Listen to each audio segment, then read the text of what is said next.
You know, our border communities are still seeing major spikes in COVID cases right now. Yuma County, a hot spot now for a second time. So I actually went down to Yuma to see firsthand how the county's only hospital there is dealing with the second surge of coronavirus cases. It's an inside look you're only going to get here on ABC 15. Yuma County is home to more than 213,000 Arizonans, and Yuma Regional Medical Center is the place they come to for care.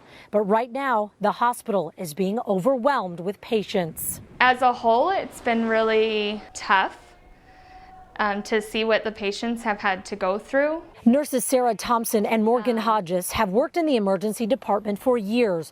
It's getting the brunt of this new wave, and patients could wait 10 hours to be seen. The toughest days are, of course, days that we lose patients, but close second are days that we are so busy to where we have 20-30 people waiting in the waiting room, but we're also getting EMS and paramedic traffic nonstop. So we're tight on rooms and we have really sick patients, and every time we try to bring a patient from the front, a new one comes in. The staff here getting little rest after the summer surge of COVID before things started ticking up again.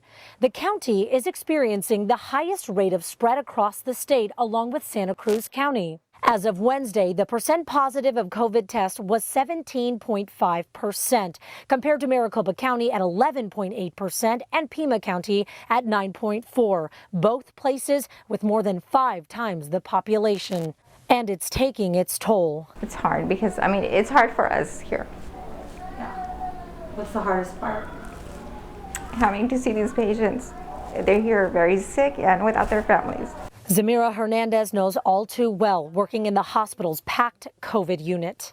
Due to an influx of COVID-19 patients, the hospital had to open a second COVID unit located behind this door. And we got an inside look, but first we had to gear up. Anyone who goes in has to have a gown, gloves, and 2 masks, and if treating patients, a face shield as well. When I asked about capacity, the answer wasn't about beds, it was about personnel. They have the rooms, but just not enough nurses to staff them. Even YRMC CEO Dr. Robert Trenchel admits the situation has gotten dire and says this is unsustainable. If our projections hold true, it's going to be a very difficult, slog here in terms of what's going to occur. So we need that nursing staff. Staff all over the country fatigued, posting videos and messages expressing frustration, like Dr. Cleavon Gilman, a doctor contracted to help at YRMC, whose post about there being no more ICU beds went viral, as did news that he had been fired. Dr. Trenchel says it was a misunderstanding. By no means do we want to, stop people from expressing what they're saying. We encourage that, in fact. But we need to not sow panic in the community.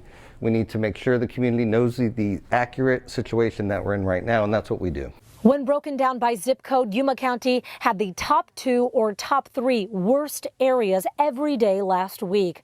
But there is good news on the horizon with the vaccine. It should be here in a few short weeks, and it can't come soon enough for all those still tirelessly fighting on the front lines. Our staff is an amazing team of people. They're working hard every single day. We're going to continue to support that because we're not going to lose sight of keeping the patient our center focus of everything that we do, and we're going to get through this together.